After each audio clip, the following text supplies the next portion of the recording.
This is Union Pacific Rail Yard in Salt Lake City, Utah. We're now in April almost, the last week of April, April 25. You watch carefully on the side, going to see 3 operations of changing the wheels of the rail cars. This is a heavy duty stuff that travel, these cars, rail cars travel every day, 700 miles. 700 miles will take 2 train engineers to drive. Each one will drive about, say, 500. The other person will drive 200 and return. That's my speculation. They are changing wheels. 3 of them. That is one here, one in the front, one behind me. Because of the wear and tear. One of the biggest problem here are the chassis. The chassis are too many chassis and very few mechanics. So the chassis are neglected. How do they deal with the chassis? You are going to see them. They bring up a huge number at the same time, and they send the other ones away for repair, off-site repair. You do have an on-site repair in the front. The guys there work in a very dismal conditions, and they don't last more than a week or 2 weeks at most. Every person working at that on-site, they call it roadability, or a shop, Union Pacific machine shop. Every person they hire must have either been released from a prison or a drug rehab. The poorest guys in the community work here in the machine shop. Very miserable working conditions. They do a good job, but they cannot really solve all the problems that you have when you have to cut, weld, ruptured, broken landing gear, stuck tandem. Stuck tandem is the worst thing here in intermodal. All these containers are sitting on chassis. Those are loaded chassis. On the other side, you are going to see empty chassis or bare chassis. Here is, for example, the one that you see on the ground that's coming soon. That's the chassis that is waiting for somebody to put it away. This was unloaded, and the most probably this is damaged. So that's why they left it here until somebody will take it to the shop. Here are the chassis on the side that are, when they stack them on the top of each other, it means they don't have a surface area large enough to contain them, or they brought new chassis from out of state or from a remote area off-site, and they stack them on the top of each other. Here is the shop. Here is the machine shop, Union Pacific Roadability, the most miserable place to work in the industry. That's the shop. You work in dirt and noise, a very tough job. You don't even have the restroom is like a man-made or homemade on the street. Well, there is no street here on the dirt. And here is the inspector guy.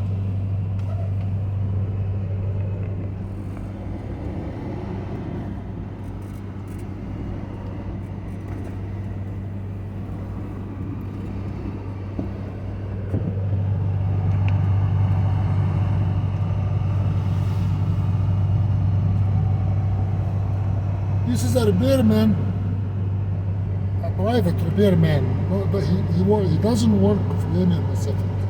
He is hired by an outside contractor to work on a special kind of containers that belong to a special customer.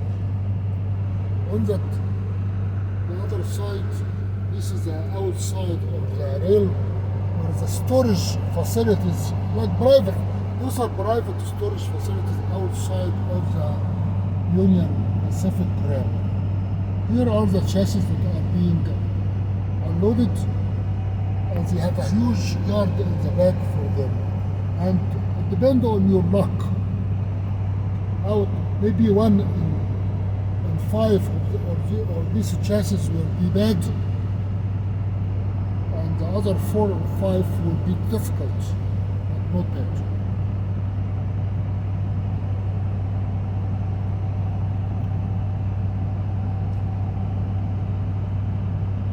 My guess that train is going to be, it is inbound, not outbound.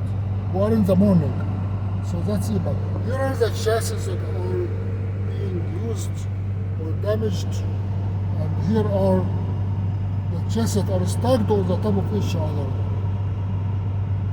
My guess, those are being brought from outside to replace the old ones, because the old ones cannot be repaired on site. This is the time of the year when you see them stacked on the top of each other a lot. Most of the time in winter you don't see that scene a lot. Everything is spread on the ground, like here. Not all chassis are the same. Some of them are private, belong to other companies. Some of them belong to Union Pacific, like the one I am using. It is rental. You rent it, you make a contract, you rent it, and you bring it back. And here, where I think they assemble the wheels, the new wheels and the bad wheels, I don't think they repair them here, if they need repair, because most of the time, the wheels are damaged because of wear and tear. So you have to take them you have to break them to melt them in the mill and recycle them in the process. This is a very rare scene, stacking chassis on the top of each other. And when we come to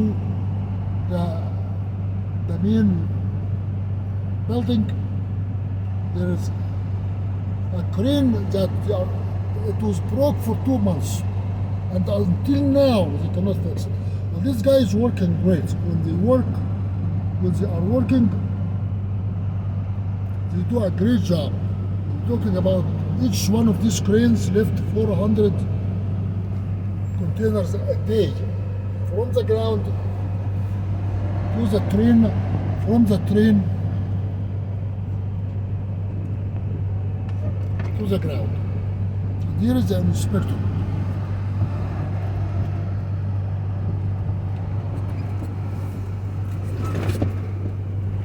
And this is the place where they fuel and inspect the engines.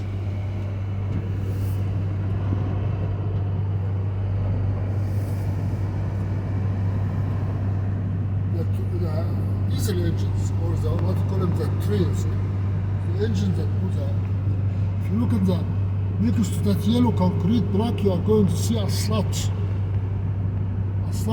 underground, under the rail, where you can go under, you can walk in this slot, you go with the steps, you can go under the train to inspect the train from the bottom. And here is the guy that was fixing this crane. That is the orange guy, and I don't think he's done. I saw him when I was coming from outside. This one of those was broke. We have 4 altogether, 2 here and the 2 are working. That is the main building of Union Pacific.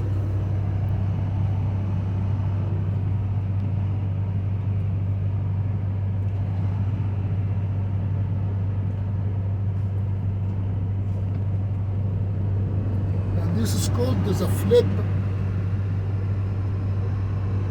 If you look at that yellow sign, it says flips. Flips means when you flip your container or transfer your container from one chassis to another chassis because the chassis is bad. And that is the restroom right here on. They have at each corner they have one what you call it, a honey bucket. Because all those are new chassis are brought to replace the old ones. Sometimes when you come here, somebody stops you, ask you, where is the exit? How do I exit that place? There are not too many maps here to tell you how to exit. But when you enter, they tell you where is the red. This is the red aisle. Next to it there is a blue on my left side. Then you have a rail. Then you have the green. Then you have the brown. Then you have a rail and you have the pink. But how to exit? Just you have to look at what the other guys are doing.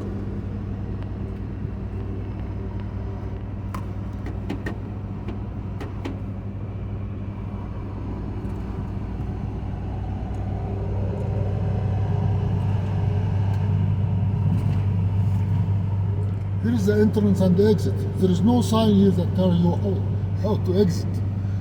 So I once stopped with another driver asking me how to exit that place.